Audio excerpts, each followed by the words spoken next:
Kaysa bir ötkөн zamanda azırkı ısık göl orun algan yerde bir şaar boluptur. Şaardy han başkarçı eken.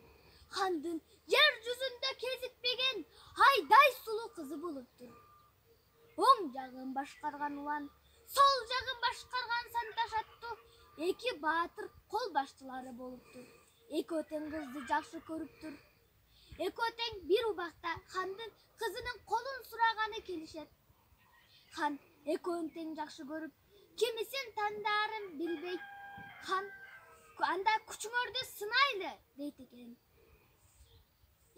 Eki baatır jeti kun jeti tün күрөшүшүп, акыры eki öten каза болот. Муну уккан эл экиге бөлүнүп, көбүнчө эл бул эки баатырдын өлүмүнө кызды күнөөлөйт. Кыз муну укканда күнү түнү ыйлап, кыздын ысык жана туздуу көз жашы көлмөгө айланат. Көлмөдөн бара-бара көлгө айланып, Кызыл көлгө чумуп келет. Касиет көлдүн аймагы, качанда келсең жайдары, толкунун өбүп жайсылап, тартуулайт жанга пайданы.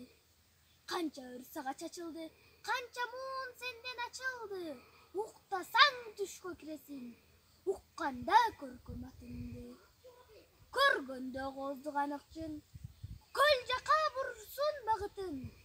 Шамалы менен өткүлөп, шаңданып тосот балыкчын. Толуктап калып көрөнгө, тоң жере толгон өнөргө. Саяпкер, үнүшкөр, саймачылар көп.